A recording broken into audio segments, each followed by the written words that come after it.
It's day 3. You wake up with a headache pounding behind your eyes, your legs feel like wet sandbags, and your brain is moving through syrup.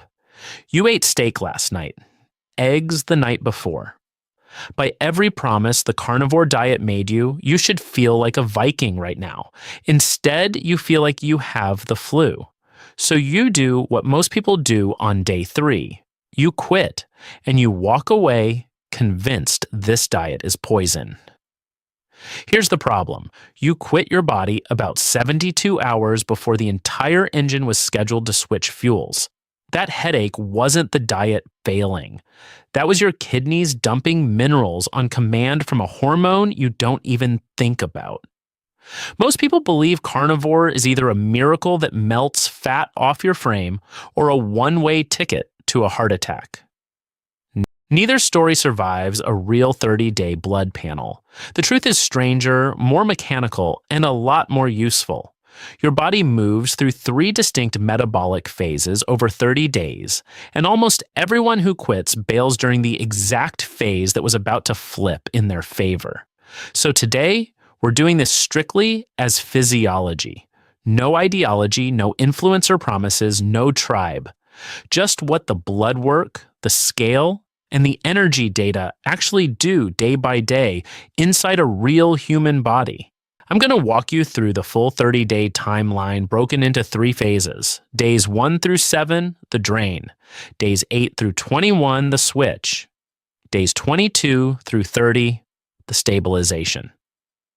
At every phase, we're tracking 3 things in parallel: your blood markers, your weight, and your energy. By the end, you'll know exactly what to expect on which day, which pounds are real fat versus pure water, and which terrifying lab result is actually nothing to fear. Let's start the clock. Day 1. Day 1. You eat your last piece of bread, your last apple, your last spoonful of rice, and from that moment, your body starts burning through a fuel reserve it has never been allowed to fully empty before. That reserve is glycogen. Think of glycogen as the wet sponge in your liver and muscles, soaking up carbs and storing them as quick grab sugar. You've got about 400 to 500 grams of it on board, and it is about to drain. Here's the part nobody tells you. Every single gram of glycogen is locked to roughly 3 grams of water. So when that sponge empties over the next 3 to 4 days, you don't just lose sugar, you lose a flood. 3, 4, sometimes 5 pounds on the scale by the end of the first week. You will think you're melting fat. You're not. You're wringing out a sponge. As that water leaves, it takes your minerals with it. Sodium, potassium, magnesium, all flushed out through the kidneys. And this is where the so-called keto flu hits. By day 3, your head is pounding. Your legs cramp at night. Your thoughts feel like they're moving through wet cement, and you're snapping at people who don't deserve it. Most people blame the diet. The diet isn't doing this. Your insulin is. When insulin drops, it sends a quiet signal to your kidneys. Stop holding sodium. Dump it. So they do, aggressively. Your headache is a salt deficit. Your cramps are a magnesium deficit. Your fog is a brain still screaming for glucose that isn't coming. Energy in week 1 is a roller coaster with no seatbelt. 1 hour, you feel sharp. The next, you're staring at the wall wondering why you did this to yourself. This is the gauntlet.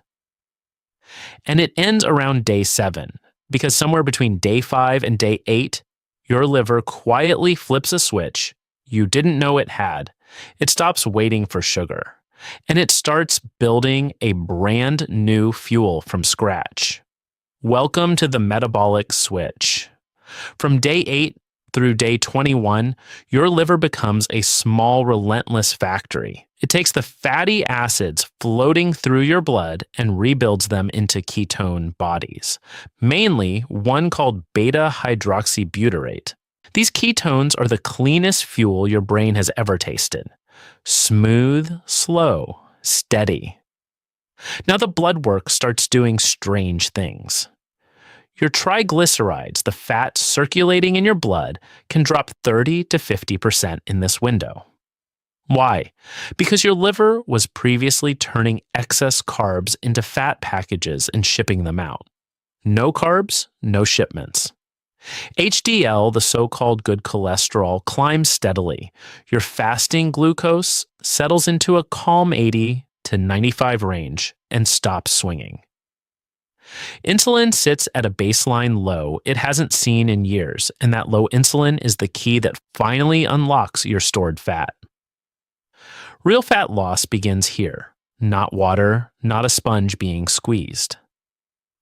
Actual adipose tissue being pulled out of your hips, your belly, your thighs, and burned for fuel. The scale slows down, 1 pound a week, maybe 2. And you might panic because week 1 showed you 4 pounds and now it's showing you 1. But the 1 is the real one. Then comes the lab result that sends most people running back to bread. LDL, your so-called bad cholesterol. It can spike. Sometimes dramatically, especially if you're already lean and athletic, a body type researchers actually have a name for, the lean mass hyperresponder. You'll see the number, your doctor will frown, and you'll assume your arteries are clogging by the hour. They're almost certainly not. Here's what's actually happening. Your liver is now running a fat-shuttle service. With no carbs to ship, it's loading up LDL particles with fat and sending them out to your muscles and organs as fuel delivery trucks. Most of these trucks are large and buoyant, the kind that bounce off artery walls instead of burrowing into them. The dangerous LDL is small, dense, and sticky, the kind sugar and seed oils create.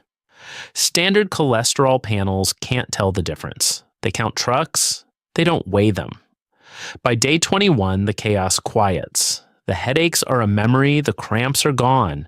Your energy stops swinging and just sits there, level, hour after hour. You walk out of the tunnel, and you walk into a body that has quietly become something different. Days 22 through 30. Your brain is now pulling up to 70% of its fuel from ketones. Think about that.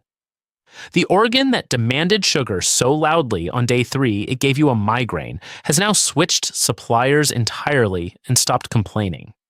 Inflammation drops.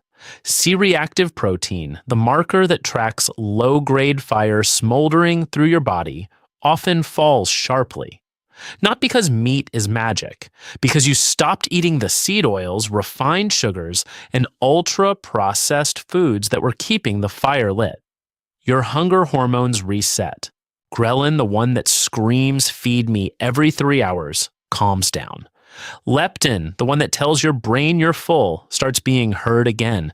Many people find themselves naturally eating 1 or 2 meals a day without thinking about it. Not because of willpower, because the alarm finally stopped ringing. By day 30, the scale typically shows 8 to 15 pounds gone. And here is the honest audit. Roughly half of that was water and a dramatically smaller stool volume, because no fiber means smaller, less frequent bowel movements.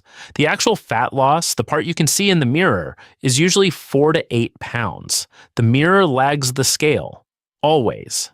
And that gap is exactly where most people get confused about what this diet is and isn't doing for them. So here's where you stand. You walked in thinking 30 days of carnivore was either a miracle or a slow heart attack. Now you know it's neither. It's a 3-phase metabolic conversion with predictable markers, moving in predictable directions on predictable days. And the 2 numbers people fixate on most, scale weight and LDL, are both partially illusions. If you're going to run this experiment, run it like one. Get a baseline lipid panel, CRP, and fasting glucose before day 1, and run them again at day 30. If your LDL spikes, don't panic at the standard number. Ask specifically for an ApoB test or an LDL particle size breakdown. That's the test that tells you whether you're shipping fat or building plaque.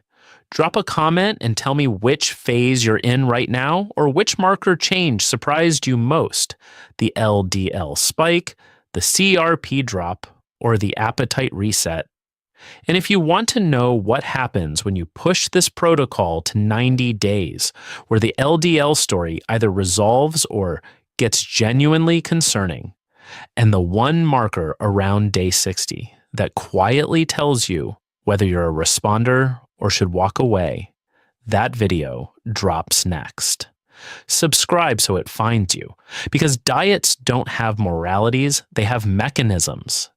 Picking a tribe is easy. Knowing what your body is actually doing on a given day is the only thing that protects you from both the hype and the fear. So when you think back to that person on day 3, head pounding, legs heavy, ready to quit, understand what was really happening. That headache wasn't the diet failing, it was the engine changing fuels. And they were 72 hours away from a switch they never knew was coming.